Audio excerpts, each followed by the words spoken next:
चलिए आगे की बात करते हैं। अब एक ट्रेंड ये भी देखा गया है कि आयनाइजेशन एनर्जी के बेस पे जरा हम कंपेयर करना चाहेंगे ग्रुप 16 और ग्रुप 15 को, ठीक है। तो यार देखिए, आप एक नोट डालिए कि general electronic configuration of group 15, group 15 की जनरल इलेक्ट्रॉनिक कन्फिगरेशन होती है NF2NP3 और general electronic configuration of group 16 होती है आप पे NF2NP4। अब आप देखें, हम बात कर लेते हैं इनकी फर्स्ट आयनाइजेशन एनर्जी की, कंपेयरिंग आयनाइजेशन एनर्जी फर्स्ट, पहली आयनाइजेशन एनर्जी कंपेयर करते हैं। तो जैसे हम सबसे पहले लेते हैं ग्रुप 15। ग्रुप 15 में क्या है, आप पे है NH2NP3 और इसको आयनाइज करके एक इलेक्ट्रॉन हटा के जो भी एनर्जी लगेगी वो IE1 होगी। आपको बनाना है NH2NP2। ऐसा बनाओगे?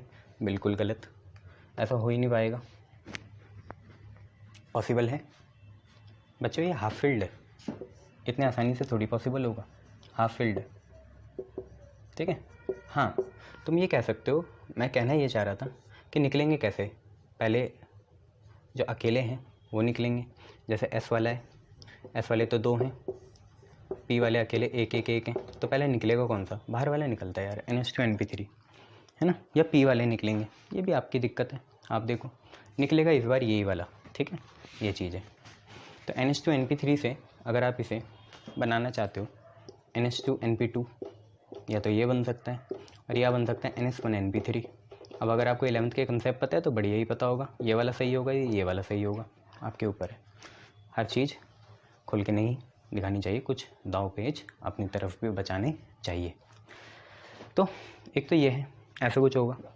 ग्रुप 16 की अगर हम बात करें, ग्रुप 16 की बात, चलो लिख ही लेता हूँ तुम्हारे लिए, अब तुम खुद ही देखना इसकी ऑथेंटिसिटी सही है या गलत है। ये बनेगा NH2NP2, ग्रुप 16 है NH2NP4, ठीक है, एक इलेक्ट्रॉन हटाओ तो ये अब बनेगा NH2NP3। क्लियर है भैया? क्या बनेगा? NH2NP3 बनेगा। आप बताओ, ये हाफ फील्ड में ज़्यादा एफर्ट लगाने पड़ेंगे या वहाँ? ऑब्वियसली यहाँ पे हाई होगी आयनाइजेशन एनर्जी। क्यों?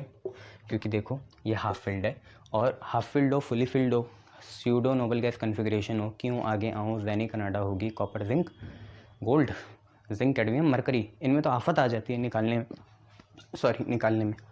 तो हमें ये पता चला, हमने पहले भी देखा था कि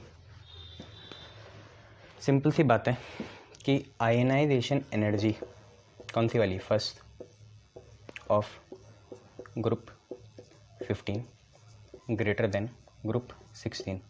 जो आयनाइजेशन एनर्जी फर्स्ट है वो ग्रुप 15 की होगी ज़्यादा देन ग्रुप 15, क्योंकि यहाँ पे due to half filled stable subshell, half filled P subshell, half filled P subshell. मान लो अब तुमने कर लिया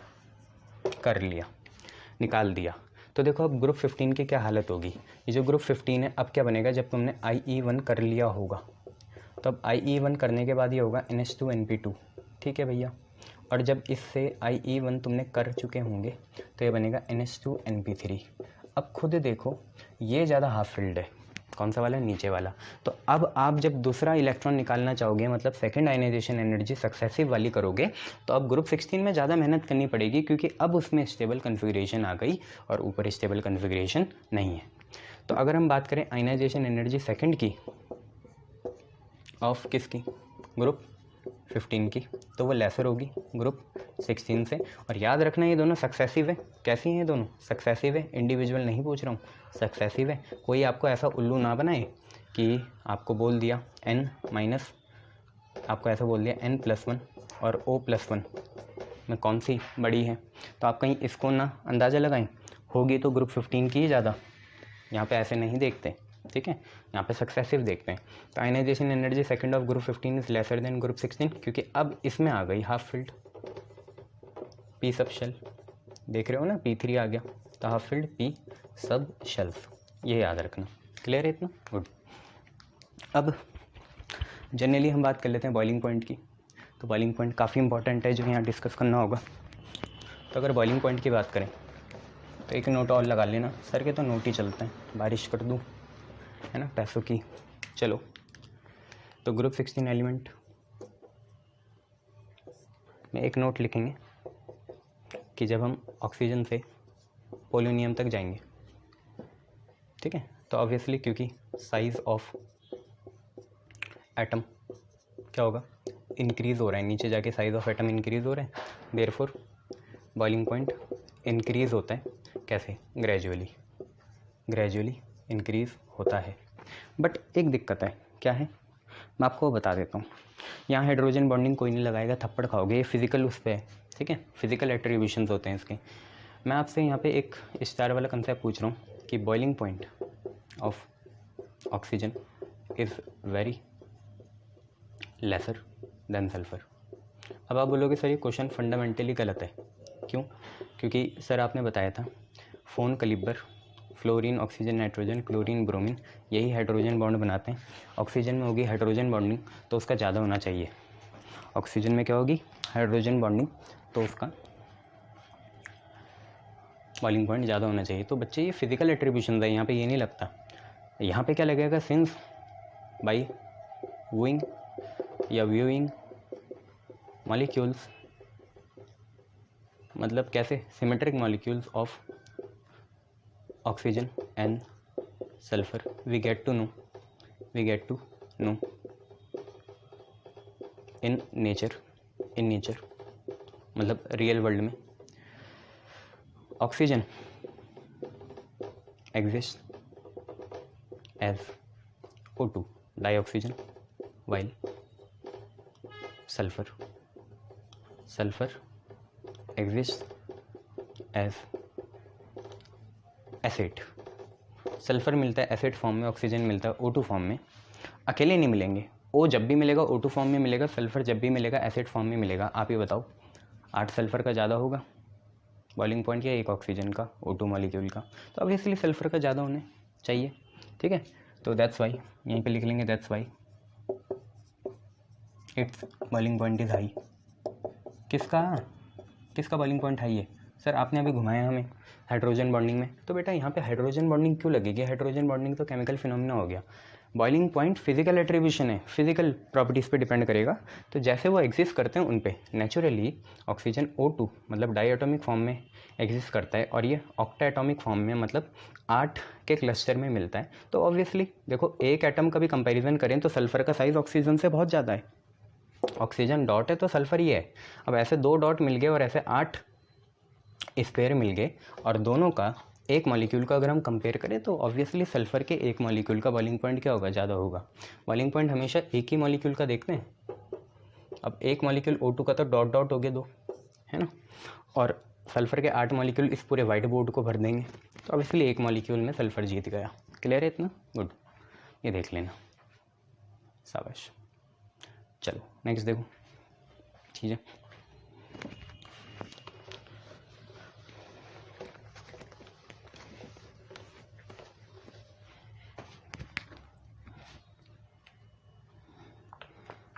अब हमें देखना है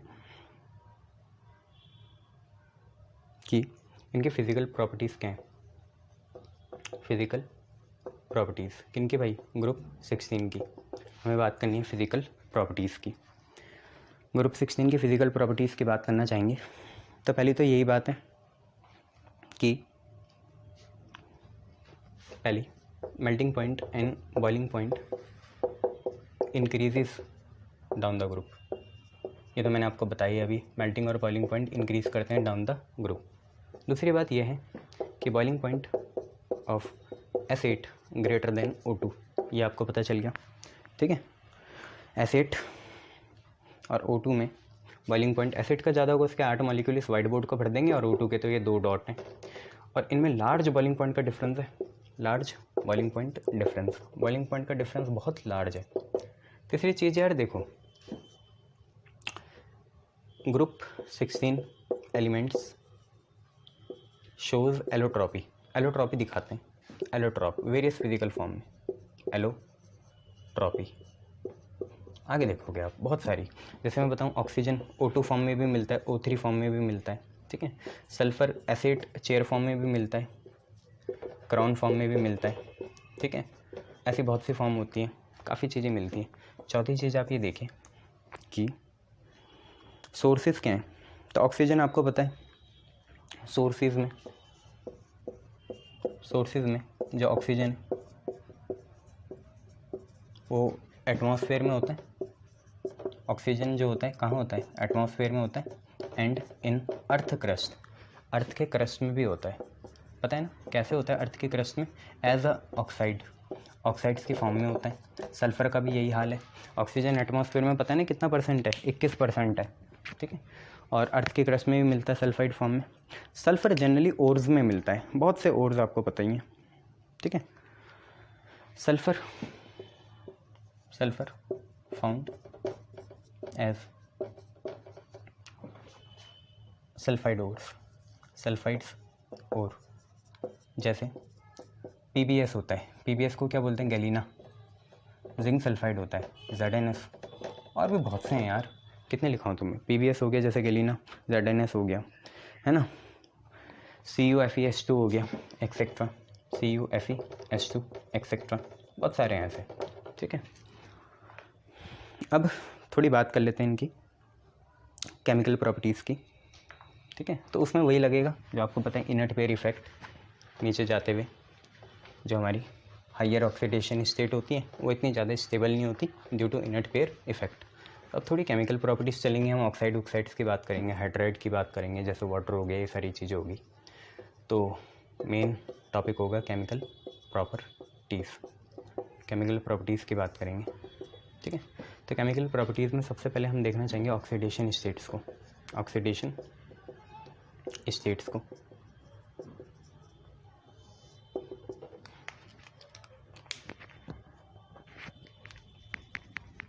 केमिकल प्रॉपर्टीज़ में सबसे पहले ऑक्सीडेशन स्टेट्स को देखना चाहेंगे।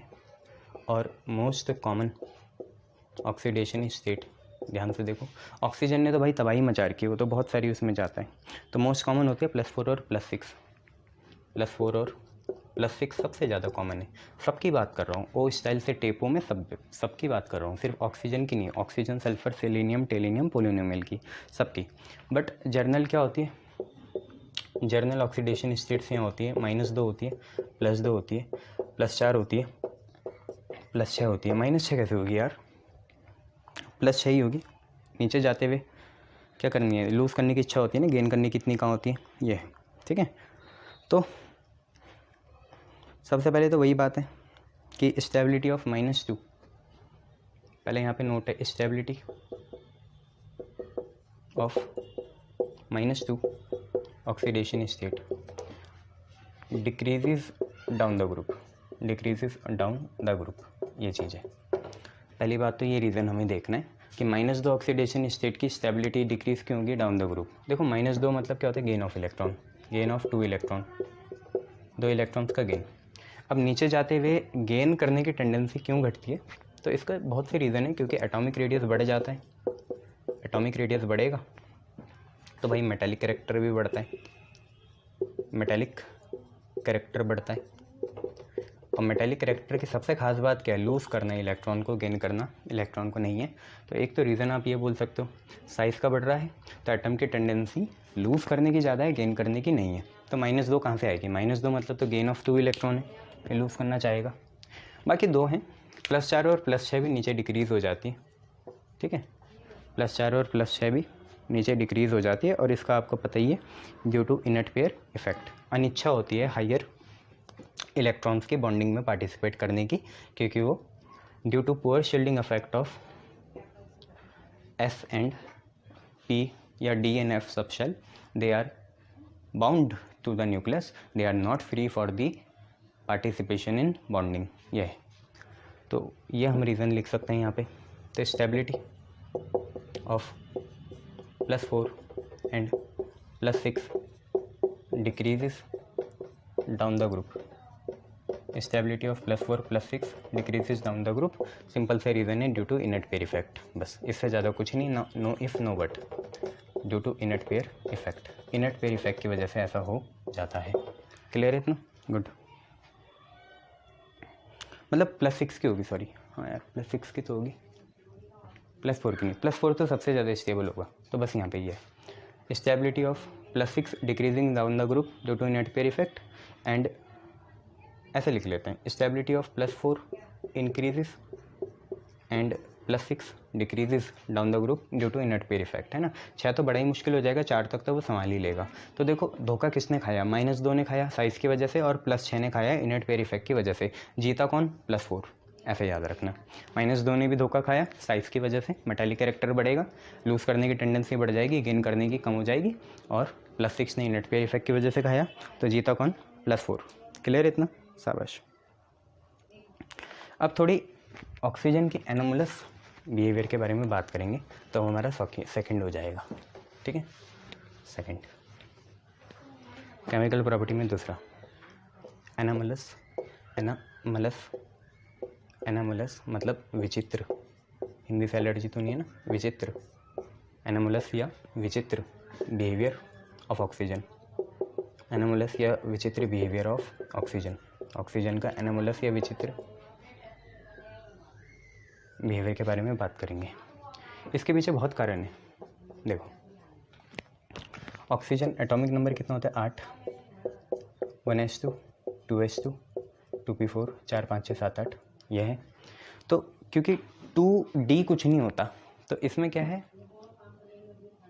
सबसे पहले absence of vacant d orbital है, ठीक है। तो मैं कह रहा था क्योंकि 2d जैसी कोई चीज़ नहीं होती, तो यहाँ पे होगा absence of vacant d orbital, D orbital तो है ही नहीं, absence of vacant d orbital, तो ये लार्ज मॉलिक्यूल नहीं बना सकता, डजंट फॉर्म लार्ज मॉलिक्यूल। नहीं सर बहुत होते हैं, H2SO4 है, ये है वो है, तो बेटा उसमें ऑक्सीजन सेंट्रल एटम नहीं होता, doesn't form large molecule being a central atom, central atom होके अपने चारों तरफ और एटम को ये जोड़ नहीं पाता। यह होगा तो बहुत सारे, तुमने देखे नहीं, अभी देखा H2H2O7, पर बेटा यहाँ ऑक्सीजन सेंट्रल का है, सेंट्रल एटम तो सल्फर है। मैं यहाँ बात कर रहा हूँ कि ऑक्सीजन कभी भी वो रोल नहीं निभा सकता कि सेंट्रल एटम का रोल ऑक्सीजन कभी भी निभा नहीं पाएगा, क्योंकि भाई उस पर डी ऑर्बिटल है ही नहीं। अगर आपको बड़े कंपाउंड बनाने हैं तो अपने इलेक्ट्रॉन को डी ऑर्बिटल में एक्साइट करना पड़ेगा, ऑक्सीजन पे है ही नहीं डी ऑर्बिटल, तो कैसे एक्साइट करेगा, तो वो कभी भी सेंट्रल एटम के तौर पे बड़े कंपाउंड में भाग नहीं लेगा, ठीक है। ये है तो absence of vacant d orbital है, तो doesn't form large molecule being a central atom. दूसरी बात स्मॉलेस्ट साइज है ग्रुप में, एबनॉर्मल, क्योंकि देखो अभी बताया था ऑक्सीजन डॉट है तो सल्फर ये है, सेलेनियम ये है, टेलेनियम ये है, तो डॉट से ये बहुत बड़ा डिफरेंस हो गया, ये इतना नहीं है, ये इतना नहीं है, ठीक है। डॉट से ये तो बहुत बड़ा ट्रांजिशन हो गया ना साइज़ में, ये है। तो smallest abnormal size of atom, size of oxygen atom in its group, अपने ग्रुप में सबसे छोटा साइज़ है इसका, है ना। दूसरी बात, पहली तो ये हो गई, दूसरी ये हो गई, तीसरी मैं एक और बताता हूँ। Absence of vacant d orbital हो गया, स्मॉलेस्ट एबनॉर्मल साइज हो गया ऑक्सीजन एटम का इन इट्स ग्रुप में, दूसरा। और ये तो पता ही ना ऑक्सीजन में लोन पेयर होते हैं, ये तो तुम्हें पता ही होगा। तो highest electron density, highest electron density होगी, और पता ही है इलेक्ट्रॉन डेंसिटी होगी लोन पेयर की वजह से, ठीक है। छोटा साइज़ होता है तो लोन पेयर में इलेक्ट्रॉन डेंसिटी काफ़ी हो गई। दूसरी बात इसमें होगा लार्जेस्ट या large inter electronic repulsion, large inter electronic repulsion, बहुत ज़्यादा इंटर इलेक्ट्रॉनिक क्या होगा, रिपल्शन होगा।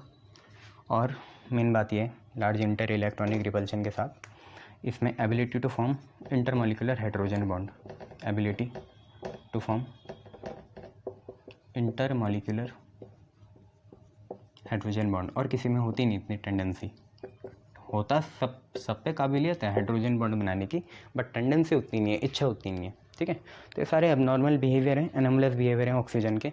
Absence of vacant d orbital है, इसकी वजह से वो सेंट्रल एटम होकर बड़े कंपाउंड या मॉलिक्यूल नहीं बना सकता। बहुत एबनॉर्मल डिफरेंस है सल्फर और ऑक्सीजन के साइज में। हाईएस्ट इलेक्ट्रॉन डेंसिटी होगी लोन पेयर की, लार्जेस्ट इलेक्ट्रॉनिक रिपल्शन होगा इंटर इलेक्ट्रॉनिक रिपल्शन, और ability to form intermolecular hydrogen bond. और एक और बात, सिर्फ यही डबल बॉन्ड बनाते हैं अपने उसमें, बनाते और भी हैं, ठीक है, बट इसकी डबल बॉन्ड या multiple bonding formation tendency, multiple bond formation tendency,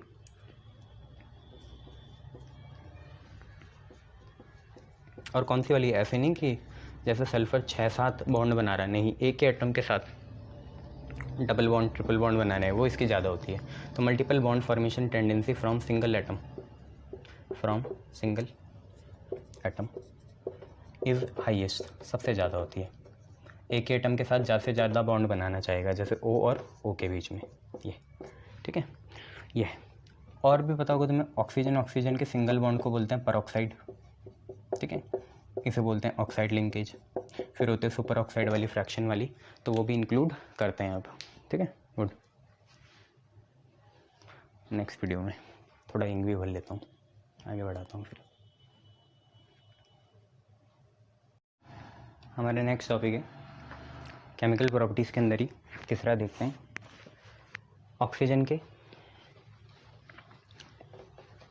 अलग अलग फॉर्म्स ऑफ ऑक्साइड, ठीक है। तो तीसरा है डिफरेंट फॉर्म्स ऑफ ऑक्साइड।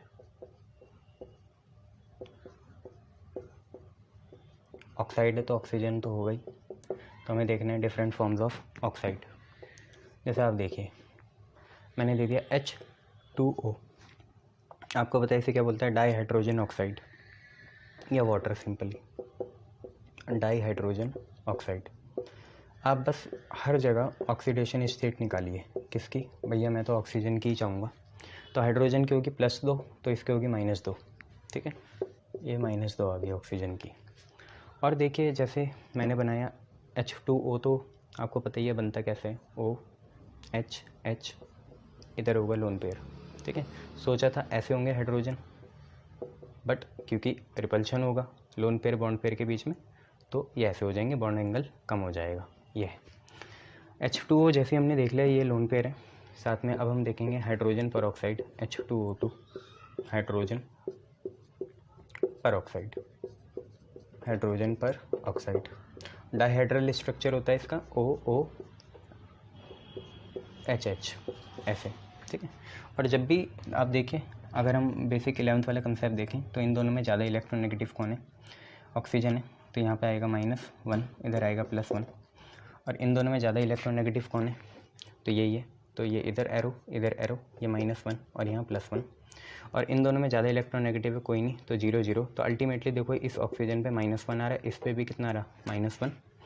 तो that's why this is called peroxide linkage. और इसमें ऑक्सीडेशन स्टेट आती है, आप खुद ही देखो कितनी आ रही है, -1। अगर आप वैसे भी निकालते हो तो -1 आती है यार, क्या बेवकूफ़ हो क्या। हाइड्रोजन कितना हो गया, 2x प्लस कितना, 2 इंटू ऑक्सीजन कितना, -2। पर ऑक्सीजन की तो तुम निकालना ही चाह रहे हो ना भैया, हाइड्रोजन की थोड़ी निकाल रहे हो। तो हाइड्रोजन का हो गया 2 इंटू 1 प्लस ऑक्सीजन का 2x बराबर 0 के, 2x आ गया -2 के बराबर, ऑक्सीडेशन स्टेट आ गई -1। इसे बोलते हैं हम परऑक्साइड लिंकेज। जब सिंगल लिंकेज हो तो उसे बोलते हैं peroxide linkage.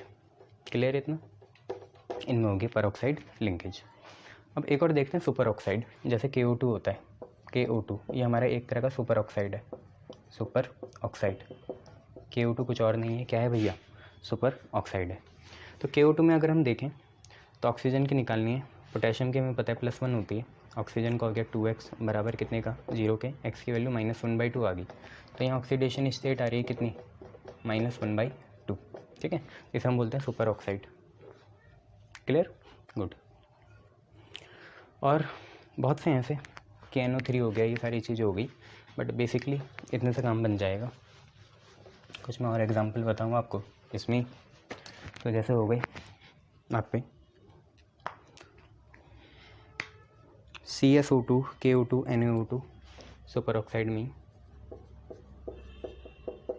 Caesium oxide CSO2,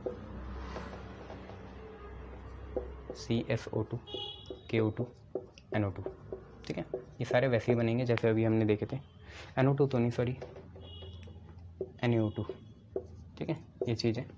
और सुपर ऑक्साइड आयन भी आपको पता होना चाहिए, सुपर ऑक्साइड आयन वो होता है O2 - 1, O2 - 1। Clear, good. Oxide ion आपको पता ही है, ऑक्साइड आयन जो हमारा अभी बना था वाटर में क्या होता है O2 माइनस, और परऑक्साइड आयन, परऑक्साइड जो आपका आयन होगा वो कितना होगा O माइनस 1। तो ये तीनों में आपको डिफरेंस पता होना चाहिए। Clear, good. अब आप ये क्वेश्चन आ सकता है कि उसे नोट में ही लिख लेना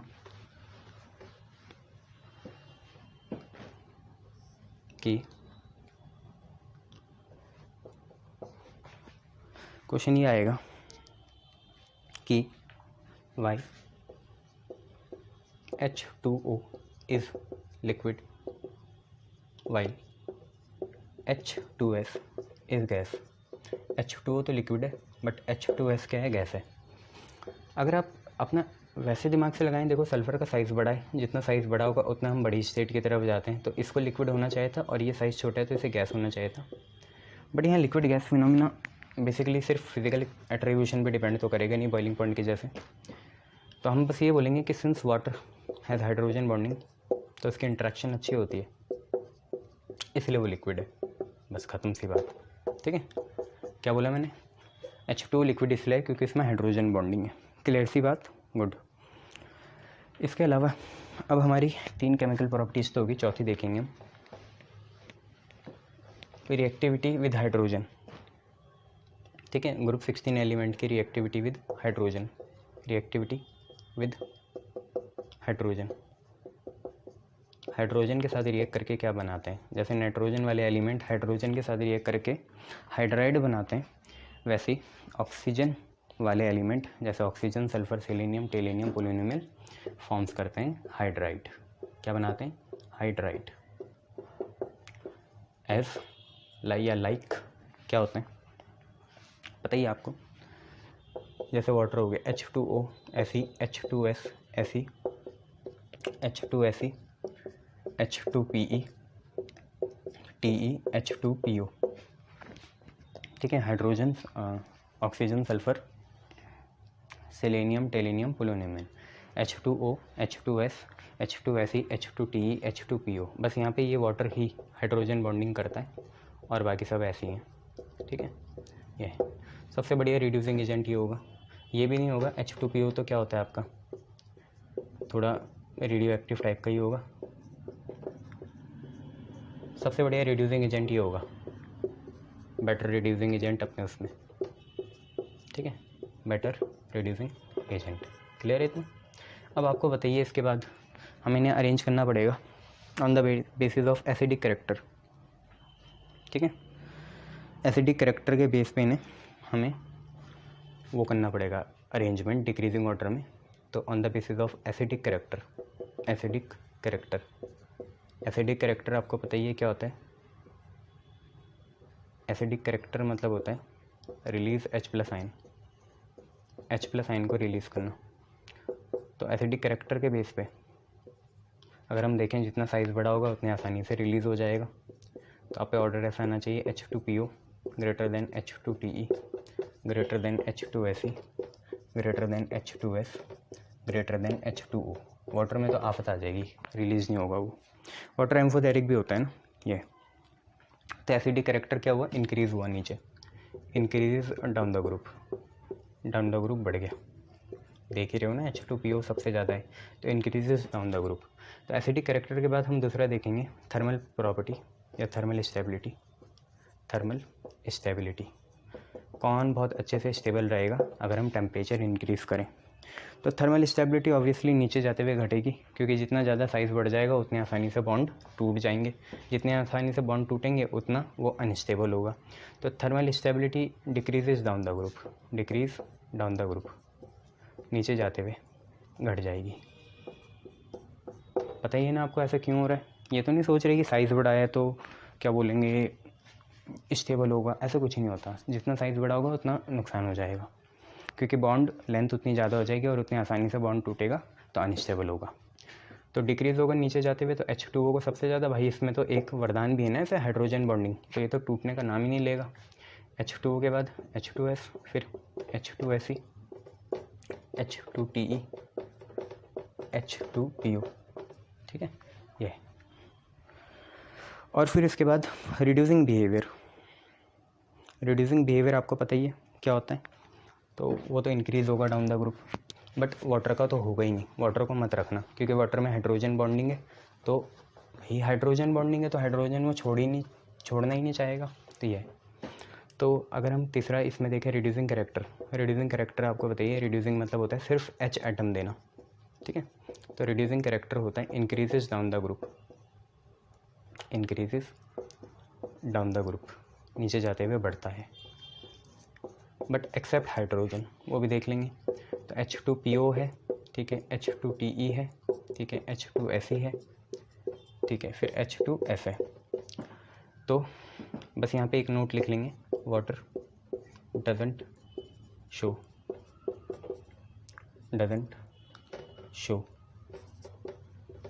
reducing character, water doesn't show reducing character due to hydrogen bonding. देखो हाइड्रोजन का ही बॉन्ड है तो हाइड्रोजन को क्यों जाने देगा भैया, बूझो तो जानो, समझे। हाइड्रोजन बॉन्डिंग हाइड्रोजन के साथ ही होगी, है ना, और हाइड्रोजन को जाने ही क्यों देगा, तो वाटर नहीं शो करता, बाकी सब करते हैं। क्लियर इतना, ठीक है। रिएक्टिविटी विद हाइड्रोजन के बाद ऑक्सीजन के साथ रिएक्टिविटी देखी जाएगी, तो ऑक्सीजन खुद भी ऑक्सीजन के साथ रिएक्ट करके ओजोन बनाता है, ऐसे बाकी भी बनाते हैं, है ना, SO2 बनता है, TeO2 बनता है, ऐसी चीज़ें हैं। तो पांचवा आएगा आप पे क्या, reactivity with oxygen, reactivity with oxygen के साथ रिएक्टिविटी कैसी है। तो रिएक्टिविटी विद ऑक्सीजन के साथ जब करेंगे ग्रुप 16 के एलिमेंट, तो फॉर्म करेंगे ऑक्साइड्स, क्या बनाएंगे, ऑक्साइड्स बनाएंगे। क्लियर है, क्या बनाएंगे भैया, ऑक्साइड बनाएंगे भैया, ठीक है। तो ऑक्सीजन के साथ रिएक्टिविटी दो टाइप की होती है, EO2 और EO3। ई आपको पता ही है अपना ग्रुप 16 का एलिमेंट हो गया, ठीक है। तो EO2 और EO3 टाइप के बनाएंगे, ठीक है। तो देखो EO2 टाइप के देख लो क्या होते हैं, जैसे O3 हो गया, कैसे बना सर ये O2 + O कितना होता है O3, ऐसे बनाना चाहता हूँ, ठीक है। ऐसी S + O2 क्या बनेगा SO2, ठीक है, ये चीज़ें। तो O3 होता है, SO2 होता है, TeO2 होता है, SeO2 होता है, ये सारी चीज़ें होती हैं। तो O3 SO2 TeO2 और भी है SeO2, ये हो गया। EO3 फॉर्म क्या हो गई, जैसे SO3 हो गया, TeO3 हो गया, ठीक है, और SeO3 हो गया, ऐसी वाली फॉर्म, ठीक है, गुड। और क्योंकि ये नॉन मेटल है तो ऑक्साइड्स ऑफ ग्रुप 16 क्योंकि ग्रुप 16 नॉन मेटल है, मेटल के बनते हैं बेसिक ऑक्साइड और इसके बनेंगे एसिडिक ऑक्साइड्स।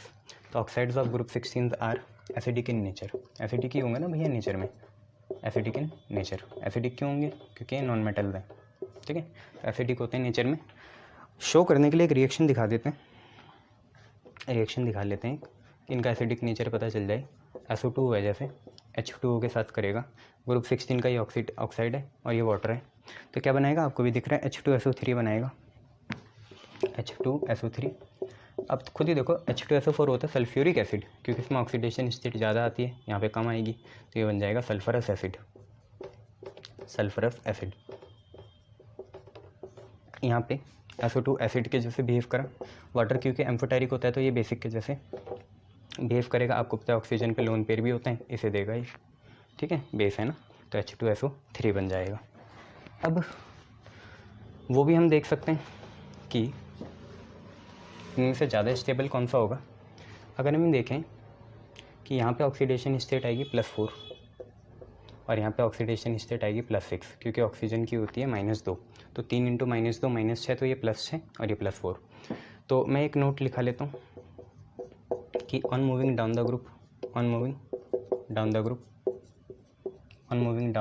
ग्रुप जब हम नीचे जाते हैं, देन EO3 या EO2 is more stable then EO3, EO2 में कितनी ऑक्सीडेशन स्टेट आ रही है भैया? +4 आ रही है। EO3 में कितनी ऑक्सीडेशन स्टेट आ रही है? +6 आ रही है। तो on moving down the group जब हम नीचे जाएंगे तो EO2 ज़्यादा स्टेबल हो जाएगा than EO3 since +4 oxidation state is more stable than +6 oxidation state due to, बहुत इंपॉर्टेंट है, किसकी वजह से? अब यहाँ पे आप ये नहीं बोल सकते कि साइज़ बढ़ गया तो लूज़ नहीं करना चाहेगा। अरे ऐसे नहीं है भैया, लूज़ ही तो करता है, साइज़ बढ़ता है जब। -2 थोड़ी है कि गेन करना है, यहाँ पे दोनों की लूजिंग टेंडेंसी है। नीचे जाते हुए लूजिंग टेंडेंसी क्या बोलते हैं? ऑक्सीडाइजिंग प्रॉपर्टी बढ़ती है। तो +4 oxidation state is more stable than +6 oxidation state. देखो +6 तो भाई तौबा कौन सा वाला? इनर्ट पेयर इफेक्ट, नहीं करना चाहेगा, तो वही बात है, due to inert pair effect की वजह से होगा ऐसा। क्लियर है इतना? किसकी वजह से होगा? इनर्ट पेयर इफेक्ट की वजह से। नीचे जाएंगे तो +4 ज़्यादा स्टेबल ऑक्सीडेशन स्टेट होती है, तो उसके ऑक्साइड भी क्या होंगे? ज़्यादा स्टेबल होंगे एज़ कंपेरिजन टू +6। ये एक ऐसा क्वेश्चन पूछा भी गया था, वो मैं आपको बता देता हूँ क्या पूछा गया था, वो हम यहीं से समझ लेंगे इसी अंदर क्वेश्चन फॉर्म में, रिएक्टिविटी विद ऑक्सीजन के उसमें क्वेश्चन फॉर्म में कि वाई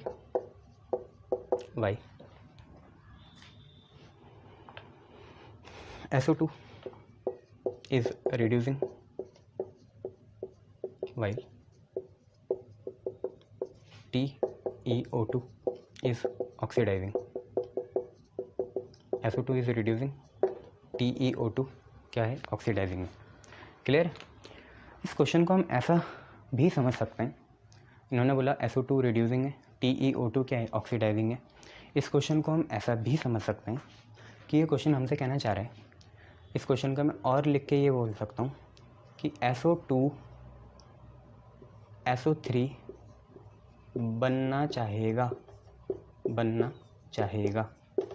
ये बनना चाहता है, जबकि जो हमारा TeO2 है वो TeO बनना चाहेगा,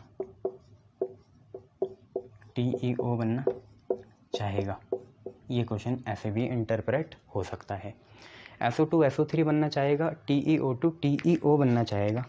क्वेश्चन में ही आंसर छुपा है। आप यहाँ देखो, ऑक्सीजन होता है -2 × 2 -4, तो ये +4 होगा, और ये +4 से -3 मतलब 3 × -2 मतलब +6 बनना चाहेगा। +4 से +6 तभी बन सकते हैं जब 2 इलेक्ट्रॉन क्या हों? लूज़ हों। जबकि TeO2 में +4 पहले से, +4 से +2 बनना चाहेगा, ये तब होगा जब 2 इलेक्ट्रॉन हमने क्या करे? गेन करे। अब ऊपर देखिए, 2 इलेक्ट्रॉन लूज़ करे, लूज़ मतलब क्या होता है? खुद ही बताओ, लूज़ मतलब क्या होगा? लूज़ मतलब होता है ऑक्सीडेशन, ठीक है। और 2 इलेक्ट्रॉन गेन करे, इसका मतलब ये चीज़ हो गई रिडक्शन, ठीक है। अब एक सिंपल सी बात, जो अपना ऑक्सीडेशन करवाता है वो क्या होता है? रिड्यूसिंग एजेंट होता है। रिड्यूसिंग एजेंट का काम ही क्या होता है? इलेक्ट्रॉन लूज़ करना। तो इसने इलेक्ट्रॉन लूज़ कर दिए, तो भैया SO2 क्या है? हमारा रिड्यूसिंग एजेंट है। जबकि TeO2 ने इलेक्ट्रॉन गेन करे, मतलब इसने अपना रिडक्शन करवाया। रिडक्शन करवाने वाले को कौन बोलते हैं? ऑक्सीडाइजिंग एजेंट बोलते हैं। ये मैंने ग्रुप 15 में भी कवर करा था। ऑक्सीडाइजिंग एजेंट वो होगा जो इलेक्ट्रॉन को गेन करेगा। क्लियर है ना इतना? शाबाश, देख लो, अच्छे से समझ लो, आगे बढ़ेंगे। फिर पानी पी लेता हूँ। क्लियर? गुड। समझ में आया क्या बोलना चाह रहा है? SO2 रिड्यूसिंग है, इसका मतलब भाई उसका ऑक्सीडेशन होगा। और TeO2 क्या है? ऑक्सीडाइजिंग है, मतलब उसका रिडक्शन होगा, ठीक है। रिडक्शन मतलब इलेक्ट्रॉन गेन करेगा, तो इलेक्ट्रॉन गेन करने वाला कौन होता है? ऑक्सीडाइजिंग एजेंट होता है। और रिड्यूसिंग एजेंट वो होता है जो अपने इलेक्ट्रॉन देता है मतलब लूज़ करेगा। एक और बात मैं ये बता देता हूँ कि देखो, SO2 ऊपर आएगा ग्रुप में, मतलब सल्फ़र ऊपर आता है, TeO2 नीचे आएगा। तो जब हम ऊपर से नीचे जाएंगे तब +4 ऑक्सीडेशन स्टेट की स्टेबल होने की टेंडेंसी बढ़ जाती है और +6 ऑक्सीडेशन स्टेट की स्टेबल होने की टेंडेंसी घट जाती है। इसको हम बोलते हैं due to inert pair effect. यही मैं आपको बताना चाह रहा था। इनर्ट पेयर इफेक्ट की वजह से नीचे वाली चीज़ +6 में ना रह के +4 में रहना चाहेगी, ये यही बनना चाहेगी, और SO2 जो है नीचे जाके भाई SO3 बनना चाहेगा। तो ये नीचे जाते जाते +4 वाली ऑक्सीडेशन स्टेट की स्टेबिलिटी बढ़ जाती है। क्लियर है इतना? तो SO2 रिड्यूसिंग है, TeO2 ऑक्सीडाइजिंग है। आप दोनों चीज़ों से इसे इंटरप्रेट कर सकते हैं। गुड, चलिए नेक्स्ट क्वेश्चन देखिए। क्वेश्चन होगा, टॉपिक होगा, देखते हैं।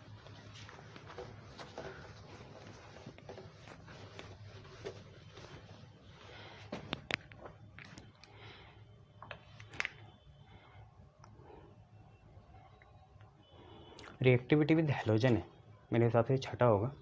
Reactivity with halogen, reactivity with halogen, halogen के साथ रिएक्ट करना है, हेलोजन के साथ रिएक्ट करना है। आपको पता है यार हेलोजन के साथ रिएक्ट करके क्या बनते हैं, काफ़ी चीज़ें बनती हैं, ठीक है। जैसे कुछ भी बन सकता है।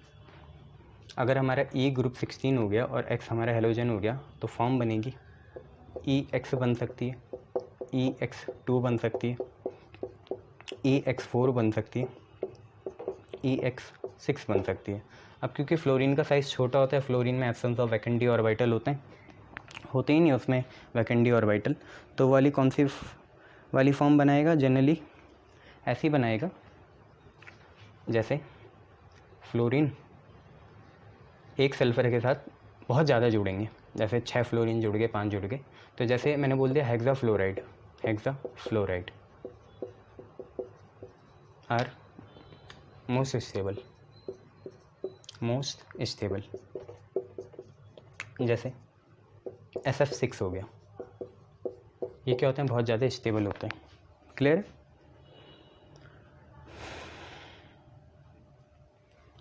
SF6 जैसे हो गया, ये सबसे ज़्यादा स्टेबल होंगे। क्यों? क्योंकि भाई सिंपल सी बात है, इनमें इलेक्ट्रोनेगेटिविटी डिफरेंस बहुत मतलब अच्छा खासा है, लार्ज है, तो एक स्ट्रॉन्ग पोलर बॉन्ड बनेगा। कोवेलेंट तो होगा ही, बट उसमें थोड़ी पोलैरिटी आएगी, स्ट्रॉन्ग पोलर बॉन्ड होगा, और ये जब कंपाउंड बन जाएगा तो ये सबसे लीस्ट रिएक्टिव होगा, सबसे कम रिएक्टिव होगा, ये बात है। बट इसमें एक चीज़ है कि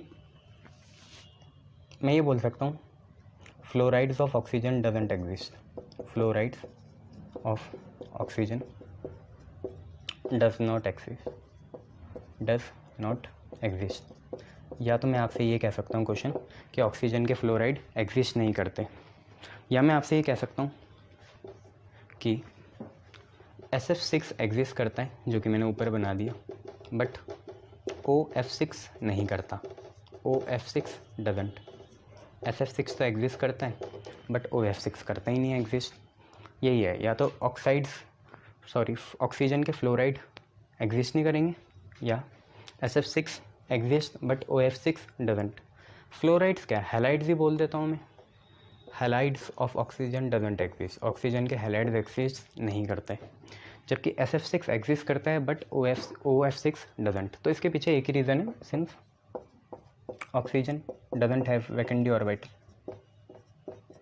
जब उस पर डी ऑर्बिटल नहीं होंगे, तो मैंने बताया था ना, इतने बड़े कंपाउंड बना नहीं पाएगा, सेंट्रल एटम ये हो ही नहीं सकता, बताया था ना पहले, सेंट्रल एटम होने के लिए इस पर डी ऑर्बिटल होने चाहिए, तो ये अपने इलेक्ट्रॉन को एक्साइट करके बड़े बॉन्ड बना सकता है, बट होते ही नहीं, तो इसलिए तो oxygen doesn't have vacant d orbital, इस पर वैकेंट डी ऑर्बिटल्स नहीं होते, इसलिए दिक्कतें हैं। क्लियर इतनी बातें, डी ऑर्बिटल होते नहीं, therefore it can't be a central atom, ये चीज़ है। But since sulphur has D orbital,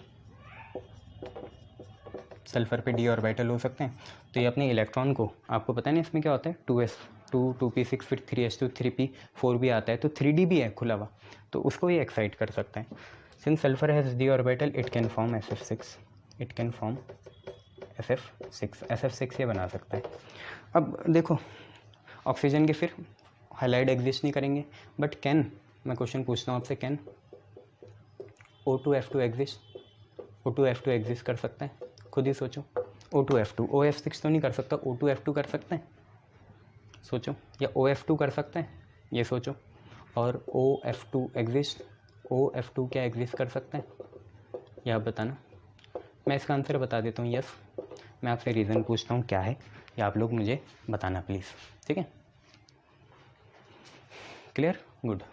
ये करेंगे एग्जिस्ट, आपसे रीज़न पूछना चाहूँगा मैं, खुद लिखना अपनी कॉपी में, ठीक है, गुड। देखो SF6 अगर हम देखें तो इसकी हाइब्रिडाइजेशन आपको पता ही होगी क्या आएगी। थोड़ा SF6 की बात कर लेते हैं। ऑक्टाहेड्रल इसकी ज्योमेट्री होगी, sp3d2, और ये बहुत ज़्यादा स्टेबल होगा क्योंकि इसमें स्टेरिक हिंड्रेंस बहुत होगी। देखो यहाँ पे नोट करके लिख लेना SF6, इसका Z निकालते हैं, स्टेरिक नंबर भूल गए। Z is equal to half number of valence electron in central atom. Z क्या होता है, half number of valence electron in central atom plus any monovalent atoms, any monovalency single valency वाले atoms वो भी लगाने हैं यहाँ, एनी मोनोवेलेंट एटम्स। क्लियर है, क्या क्या है देख लो। Z is equal to half number of valence electron in central atom plus any monovalent atom, तो इससे निकालना चाहेंगे तो Z is equal to half, central atom sulphur है, सल्फर पे वैलेंस इलेक्ट्रॉन होते हैं 6, फ्लोरीन भी मोनोवेलेंट होते हैं, कितने हैं 6 ही है ना, फ्लोरीन 6 6 12 12 बाई 2 6 ही आएगा, 6 मतलब एक sp3, 3 और 1 4 5 6, ठीक है, 3 4 5 6 ये हो गया। और sp3d2 होती है ज्योमेट्री कौन सी, ऑक्टाहेड्रल। कैसी ज्योमेट्री होगी, ऑक्टाहेड्रल, 6 के लिए ऑक्टा होता है यहाँ, ठीक है, ऑक्टाहेड्रल होगी और कोई लोन पेयर नहीं है तो शेप भी यही होगी, ज्योमेट्री और शेप सेम है, कितनी, ऑक्टाहेड्रल। क्लियर है। और अगर हम इसे बनाएं तो हमें पता भी चल गया। दूसरी बात, इसमें 6 सिग्मा बॉन्ड होंगे, 6 सिग्मा बॉन्ड होंगे, तब भी इसकी sp3d2 आ गई, 3 और 1 4 और 1 5 6। अब अगर इसे बनाएं तो ये बनेगा कैसे, सिंपल सी बात है, सल्फर बीच में, एक फ्लोरीन ऊपर, एक यहाँ, एक यहाँ, एक यहाँ, एक यहाँ, एक यहाँ, पहला बॉन्ड, दूसरा बॉन्ड, तीसरा बॉन्ड, चौथा बॉन्ड, पांचवा बॉन्ड, छठा बॉन्ड, ये चीज़ ऑक्टाहेड्रल है, और इसमें लार्ज स्टेरिक हिंड्रेंस होगी, कहीं से भी कोई मॉलिक्यूल इसे अटैक नहीं कर सकता। ये सारे 6 के 6 फ्लोरीन इस सल्फर को बचा के रखते हैं, इसे कभी भी धोखे में नहीं रखते, लालच नहीं देते। ये एक ऐसी रानी कुमारी है जो अपने महल में बंद है, उसे पता ही नहीं है बाहर दुनिया क्या है। ये 6 गार्ड से लगा रखे हैं हम लोगों ने। तो इसमें लार्ज स्टेरिक हिंड्रेंस होता है, बहुत इंपॉर्टेंट है लार्ज स्टेरिक हिंड्रेंस। क्यों होता है, क्योंकि भाई देखो ना SF6 कितना बड़ा है, ड्यू टू बल्कि नेचर है इसका, बहुत बड़ा है, बहुत ज़्यादा स्टेरिक हिंड्रेंस है, बल्कि नेचर है, देयरफॉर इट इज़ इनर्ट होता है, अनरिएक्टिव होता है, इनर्ट एंड अनरिएक्टिव। एक तो इनर्ट होता है, दूसरा क्या होता है, अनरिएक्टिव होता है, ये याद रखना। क्लियर है इतना, शाबाश, गुड। चलिए, थैंक यू। आगे बढ़ते हैं, हमने ऐसे वाले देख लिए, दिस इज़ EX6 टाइप। अब थोड़ा EX4 देखते हैं, EX4 टाइप, ठीक है, हेलोजन में ही देखते हैं EX4 type, EX4 type halide, EX4 type के हैलाइड हम देखना चाहेंगे। तो देखो सिंपल सी बात है, EX4 टाइप हैलाइड जैसे हो गए, एग्जाम्पल SF4, SeF4, TeF4। अब आपको पता है नीचे जाते हुए क्योंकि साइज़ बढ़ता है, SF4 तो गैस होगा, ये लिक्विड होगा SeF4, TeF4 होगा सॉलिड। और एक मेन बात और, OF4 एग्जिस्ट ही नहीं करेगा, तो आपको आंसर मिल गया। OF2 अभी भी देखो हो सकता है या नहीं हो सकता, वो हेलोजन में भी पता चल जाएगा। OF4 डजंट एग्जिस्ट, अभी के लिए तो ये सीख लो, OF4 डजंट एग्जिस्ट, क्योंकि ये भी मॉलिक्यूल बड़ा ही है जैसे OF6 है, तो इसका आंसर भी यही होगा, due to absence of vacant d orbital. अगर ये क्वेश्चन होता तो आंसर होता है due to absence of vacant d orbital. Vacant तो होने चाहिए बट इसमें है ही नहीं वो, किस में, ऑक्सीजन में, तो due to absence of vacant d orbital in oxygen, oxygen में है ही नहीं वैकेंट डी ऑर्बिटल, इसलिए होता है ये। अब इसमें एक और बात है, अगर हम बात करें SF4 की, क्योंकि यहाँ भाई लोन पेयर भी आएगा इसलिए दिक्कत है। अगर हम एक एग्जांपल ले लें, बाकी आपको पता ही चल जाएगा, जैसे एक एग्जांपल ले लें हम SF4 का, तो Z निकालते हैं, Z होगा half number of valence electron, अभी देखा था आपने number of valence electron in central atom जो कि है 6, प्लस एनी मोनोवैलेंट हैं 4, 6 4 10 आ गया 5, एक sp3 एक d हो गया ना 5, 3 और 1 4 और 1 5 sp3d। sp3d आपको पता है क्या होता है, ट्राइगोनल बाई पिरामिडल होता है। अगर मैं बनाऊँ भी तो आपने सोचा इसकी ज्योमेट्री तो क्या आई, ज्योमेट्री आई ट्राइगोनल बाई पिरामिडल, इसकी ज्योमेट्री आई ट्राइगोनल बाई पिरामिडल, ठीक है। बट शेप कुछ और ही हालत बयां कर रही थी। शेप देखिए क्या आएगी, सल्फ़र बनाया, ठीक है। आपने सोचा ये ऐसे कुछ बनेगा, ट्राइंगल होगा और 2 पिरामिड होंगे ऐसे, एक फ्लोरीन इधर, एक फ्लोरीन इधर, एक फ्लोरीन इधर, एक लोन पेयर इधर और एक फ्लोरीन नीचे। तो देखिए आपने सोचा ये ऐसे बनेगा, देखो ट्राइगोनल हो गया, एक पिरामिड लोन पेयर का ऊपर से, एक पिरामिड फ्लोरीन का नीचे से। आपने सोचा था ऐसा बनेगा, बट ये ऐसे नहीं बनेगा, तो शेप इसकी कुछ और ही होगी। तो शेप होती है इसकी सीसॉ ज्योमेट्री। कैसे होती है वो मैं आपको बता देता हूँ। आपने सोचा ये ऐसे बनेगा, सल्फ़र है, एक फ्लोरीन है, एक फ्लोरीन है, एक फ्लोरीन यहाँ हो गया, एक फ्लोरीन यहाँ हो गया और यहाँ पे लोन पेयर हो गया ऐसे या ऊपर। बट क्या होगा, ये लोन पेयर ना यहाँ रिपल्शन करेगा इनके साथ, इसको भी ये खिसकाएगा, इसको भी खिसकाएगा, तो ये थोड़े इधर इधर आ जाएंगे ऐसे और ऐसे। अब अगर मैं यहाँ से गायब करूँ इन्हें तो आपको ये ऐसा लगेगा जैसे सीसॉ का झूला होता है वैसा। अगर मैं इसे सीधा भी बनाता तो ये आपको थोड़ा ऐसा दिखता। कैसे, सल्फ़र हो गया, लोन पेयर है, फ्लोरीन फ्लोरीन फ्लोरीन और फ्लोरीन ऐसे, ठीक है। तो ये हमारी ज्योमेट्री कैसी है, ट्राइगोनल बाई पिरामिडल तो ज्योमेट्री है, बट शेप कैसी है, सीसॉ टाइप की। किस टाइप की, सीसॉ टाइप की। देखो ये नीचे ग्राउंड में है, ये होते हैं ना झूले, ऐसे ऐसे झूलते हैं इसमें यूँ, तो वही है। तो कैसी ज्योमेट्री है, ट्राइगोनल बाई पिरामिडल, और शेप कैसी है, सीसॉ। कैसे शेप है, सीसॉ शेप है, ठीक है। देखा ही होगा आपने, सीसॉ में खेला ही है आप लोगों ने, यार क्या बात कर रहे हो, खेला नहीं है ये, क्लियर, गुड।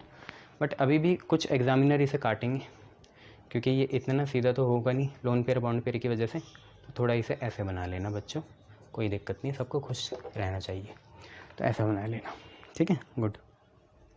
तो हमने EX6 से देख लिया, EX4 देख लिया, अब EX2 के बारे में है, ठीक है।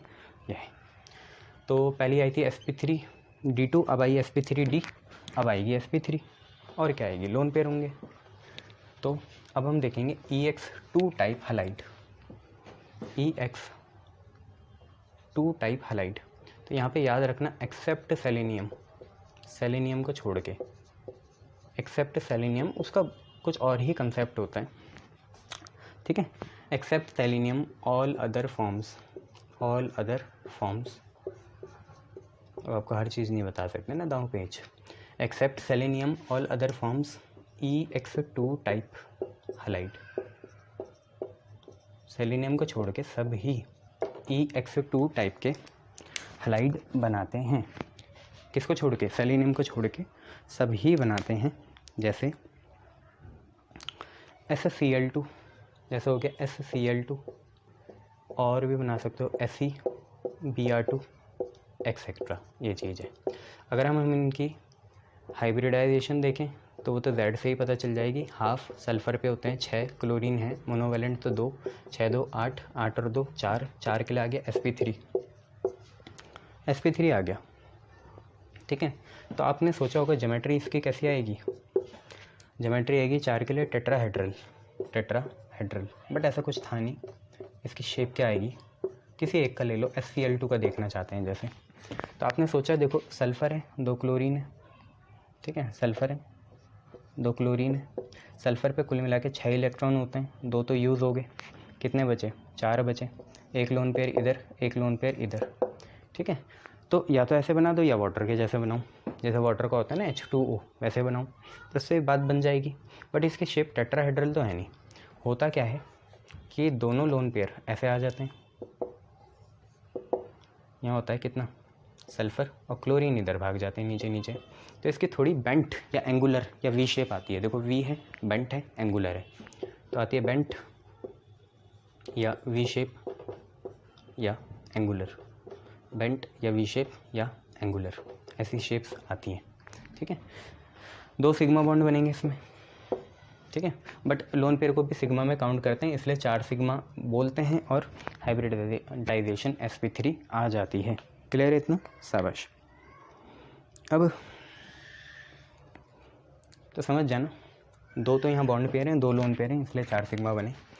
अब EX6 देख लिया, EX4 देख लिया, EX2 देख लिया। अब EX टाइप हैलाइड देखते हैं एक, आगे बढ़ते हैं फिर। अब कंपाउंड की तरफ ही जाना होगा, तो हम पे नेक्स्ट है EX टाइप हैलाइड। कौन से हैलाइड? EX के जैसे वाले हैलाइड। तो यार ये EX वाले ज़्यादा स्टेबल नहीं होते, ये डाइमराइज हो जाते हैं। ठीक है, जैसे इसका एग्जांपल है SCl या TeBr ऐसे एक्सेट्रा। बट देखो सल्फ़र पे कितने इलेक्ट्रॉन होते हैं? 6, क्लोरीन पे होते हैं 7, तो 13 है, 13 इलेक्ट्रॉन है, ऑड है। बट यही बोल रहा था कि but since they have their molecule, since their molecule have odd electrons, क्योंकि इनके मॉलिक्यूल्स के कैसे होते हैं? ऑड इलेक्ट्रॉन्स होते हैं। इनके मॉलिक्यूल में ऑड इलेक्ट्रॉन होते हैं, देयरफॉर दे गेट डाइमराइज, ये डाइमराइज होते हैं, देयरफॉर दे गेट्स डाइमराइज। बहुत इंपॉर्टेंट है, एक तो डाइमराइज हो जाएंगे, मतलब ये ऐसे होंगे, 2 HCl अलग हैं। ठीक है, और ये बन जाएंगे फिर अपने एक्वस सॉल्यूशन में H2Cl2। तो देखो सल्फ़र के 2 हैं मॉलिक्यूल, हर एक पे 6 है, 6 दूनी 12 और 7 दूनी 14, ये बन गए 26, जो कि होता है E1। Also they show disproportionation reaction, ये बहुत इंपॉर्टेंट है, ये डिसप्रोपोर्शनेशन रिएक्शन भी शो करते हैं, डिसप्रोपोर्शनेशन रिएक्शन भी शो करते हैं। एक एग्जांपल देख लेना, यहाँ स्टार बना रहा हूँ डिसप्रोपोर्शनेशन रिएक्शन का। तो जैसे हम पे SeCl2 Fe2Cl2 ये बनाते हैं SeCl4, बड़ी उसमें आ जाते हैं। आप ये देखोगे जनरली ये EX फॉर्म ही है, बस वो 2 वाली फॉर्म है, ये है EX4 फॉर्म, इसके लेने पड़ेंगे 2, तो SeCl4 बन गया, और क्या बचा? SeCl4 ना, ठीक है, तो Fe2 बच गए मेरे हिसाब से, और कुछ तो बचेगा नहीं। SeCl4 हो गया ना, एक Fe गया, 4 थे, एक गया, 3 बचे, तो 3 Fe बच जाएगा, 3 सेलेनियम। ठीक है, तो EX से EX4 हो गया। देखो डिसप्रोपोर्शनेशन फॉर्म ही है ये, क्यों? क्योंकि ध्यान से देखो यहाँ Fe की कितनी ऑक्सीडेशन स्टेट है, ओरिजिनली तो ये SeCl ही है ना, तो Cl की -1 होती है, इसकी +1 होगी, तो सेलेनियम की यहाँ +1 है, +1 ही तो है। यहाँ पे कितनी होगी? +4 हो गई, वहाँ पे 0 हो गई, +1 से +4, +1 से +4, अब ये हटा दूँ, ठीक है, तो +1 से +4 मतलब 3 इलेक्ट्रॉन लूज़ करे, 3 इलेक्ट्रॉन लूज़ कर दिए, लूज़ मतलब ऑक्सीडेशन हुआ, और +1 से 0 बनना मतलब 1 इलेक्ट्रॉन गेन करना, 1 इलेक्ट्रॉन गेन करना मतलब क्या हो गया? रिडक्शन। तो ये भी डिसप्रोपोर्शनेशन रिएक्शन का क्या है? एग्जाम्पल है। ठीक है, याद रख लोगे, शाबाश। ये भी डिसप्रोपोर्शनेशन रिएक्शन का क्या है? एग्जाम्पल है। नेक्स्ट आप क्वेश्चन है वाई, एक क्वेश्चन ही ऐड कर लेते हैं कि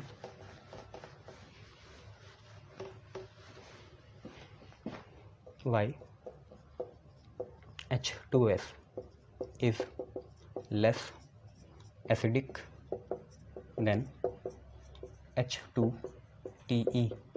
H2S जो है कम एसिडिक क्यों है H2TE से? आपको पता है यार, इसमें एसिडिक क्यों कम होता है? एसिडिक मतलब क्या होता है? H+ देना, H2S ऊपर होगा, H2TE नीचे है। नीचे जाते हुए देखो, आप खुद ही देखो, बॉन्ड जो लेंथ है, बॉन्ड लेंथ क्या कट जाती है? इंक्रीज़ कर जाएगी तो इसे तोड़ना आसान है। फिर बॉन्ड को, बॉन्ड लेंथ इंक्रीज़ कर गई, बॉन्ड स्ट्रेंथ वीक होगी, तो bond dissociation energy BDE, bond dissociation energy आप पूरा लिखना, BDE बॉन्ड डिसोसिएशन एनर्जी क्या हो जाएगी, कम हो जाएगी, तो ईज़ होगी, ईज़ टू गिव H+। नीचे जाते जाते ईजिली हम H+ दे पाएंगे क्योंकि बॉन्ड डिसोसिएशन एनर्जी कम हो गई, क्योंकि बॉन्ड लेंथ बढ़ गई, that's why. H2S less acidic के ऊपर है, उसकी बॉन्ड लेंथ कम होगी तो उसकी बॉन्ड डिसोसिएशन एंथैल्पी बहुत ज़्यादा होगी। क्लियर इतना? शाबाश। चलिए, अब मेरे हिसाब से प्रॉपर्टीज़ तो ख़त्म हो गई होगी, हमें कंपाउंड के बारे में पढ़ना होगा।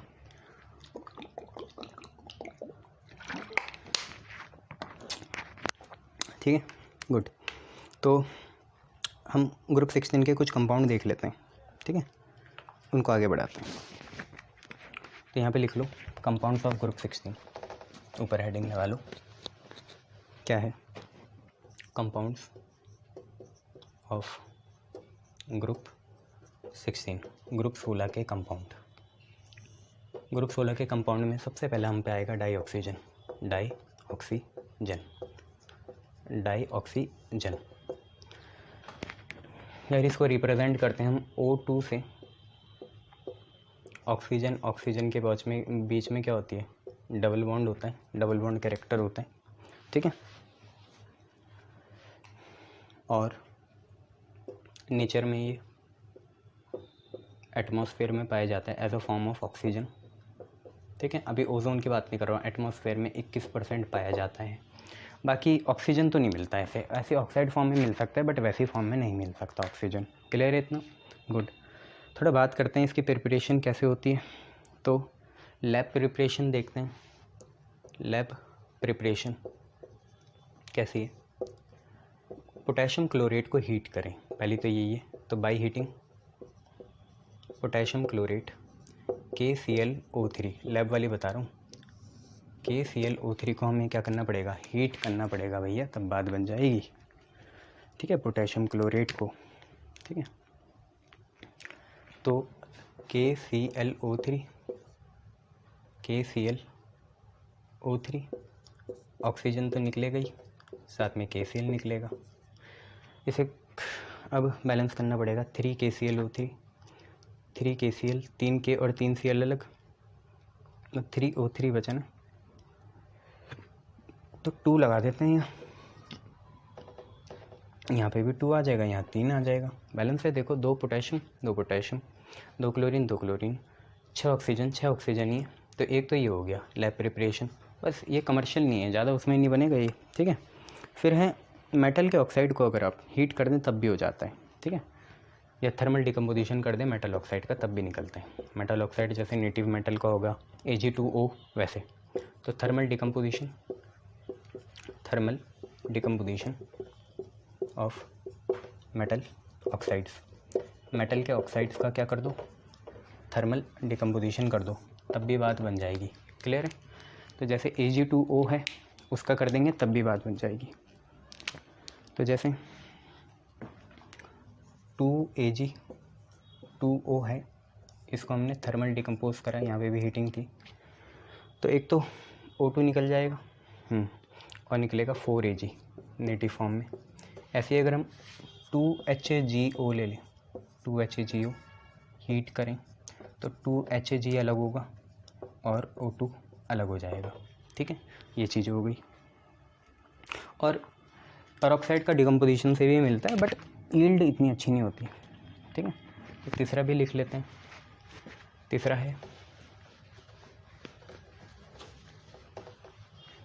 है इसमें ना, तीसरा C, डिकम्पोजिशन ऑफ पेरोक्साइड। तो बेंजोइल तो नहीं लेंगे, हाइड्रोजन पेरोक्साइड ले लेंगे, उससे हो जाएगा डिकम्पोजिशन ऑफ पेरोक्साइड। पेरोक्साइड खुद ही महंगा आता है, ऑक्सीजन बना के क्या होगा, हाँ ये देख सकते हैं एक बार, बट वैसे तो नहीं कर सकते ना बार बार। तो H2O2 है, हीट करोगे H2O 2H2O plus O2, balance है। देखो 2 ले लेते हैं, 2H2, 4 हाइड्रोजन है, हाँ ठीक है, बैलेंस है। अब इसका इंडस्ट्रियल में तो वाटर के इलेक्ट्रोलिसिस से होता है, ठीक है। इंडस्ट्रियल में किससे होते हैं? वाटर के इलेक्ट्रोलिसिस से।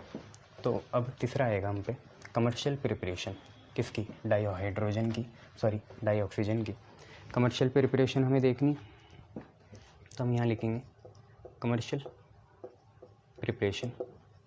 कमर्शियल प्रिपरेशन होती है by electrolysis of water, by electrolysis of water. Water की इलेक्ट्रोलिसिस करते हैं, ठीक है। तो H2O लिक्विड फॉर्म में लेते हैं, ठीक है। यहाँ पे लगाते हैं इलेक्ट्रोलिसिस करते हैं, इलेक्ट्रोलिसिस। इलेक्ट्रोलिसिस तो बहुत खासियत वाली चीज़ है। नमक के पानी से आप दो बहुत इंपॉर्टेंट केमिकल बनाते हैं, बहुत महंगे आते हैं, जैसे NaOH और क्या बन जाता है? HCl। आपको बताइए किससे बनेगा? NaCl plus H2O। और ये दोनों चीज़ें आपको समुद्र में बहुत मात्रा में मिल जाती है। इसराइल में तो एक भी वाटर सोर्स नहीं है, वो तो यही यूज़ करते हैं, आपको पता है। तो क्या बनेगा, कैसे बनेगा? 2H2O gives us 2H2 gases form में, और O2 भी कौन सी फॉर्म में? गैसेस फॉर्म में। तो इलेक्ट्रोलिसिस करते हैं तब बन जाती है कमर्शियल प्रिपरेशन, और क्या है, ठीक है, गुड। और दूसरा हम इसे एयर से भी कलेक्ट करते हैं, मिक्सचर ऑफ गैसेज होते हैं एयर, वहाँ से भी। हाइड्रोजन तो कैथोड में आएगा, वाटर एनोड में आएगा, सॉरी O2 एनोड में आएगा, ये चीज़ है। दूसरा इसका कमर्शियल प्रिपरेशन है कलेक्टिंग फ्रॉम एयर, एयर से कलेक्ट करते हैं जो कि मिक्सचर ऑफ गैसेज होती है। तो कलेक्शन फ्रॉम एयर, एयर से हम कलेक्ट करते हैं,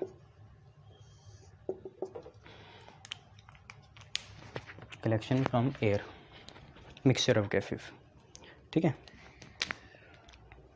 तो वो बहुत स्टेप में होती है।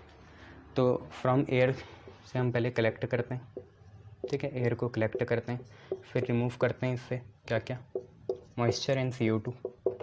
मॉइस्चर मतलब वाटर, और CO2 रिमूव कर देते हैं। फिर उसके बाद N2 निकालते होंगे यार, है ना।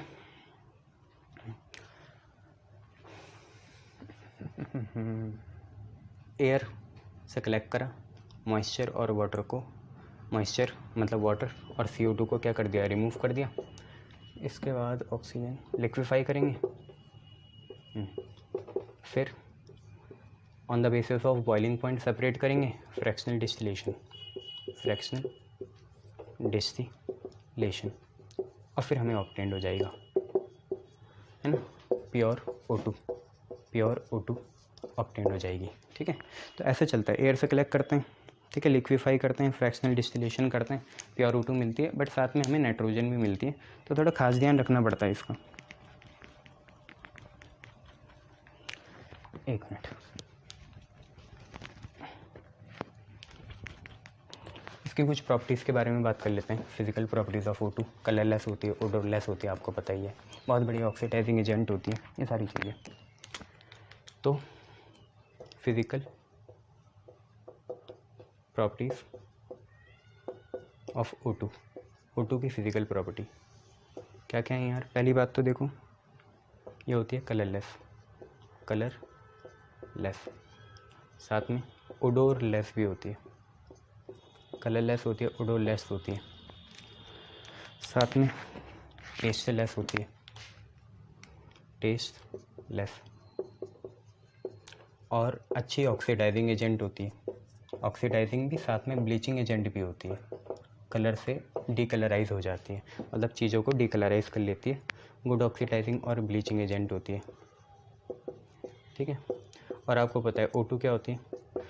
रेस्पिरेशन के लिए बहुत नेसेसरी है, ठीक है, essential for respiration, essential for respiration, respiration के लिए एसेंशियल होती है। और क्या होती है? कंबशन का सपोर्टर होती है, कंबशन को, जलाने को सपोर्ट करती है किसी चीज़ को, तो सपोर्टर ऑफ कंबशन, कंबशन का भी इसमें सपोर्ट रहता है, मतलब ये कंबशन का सपोर्ट करती है।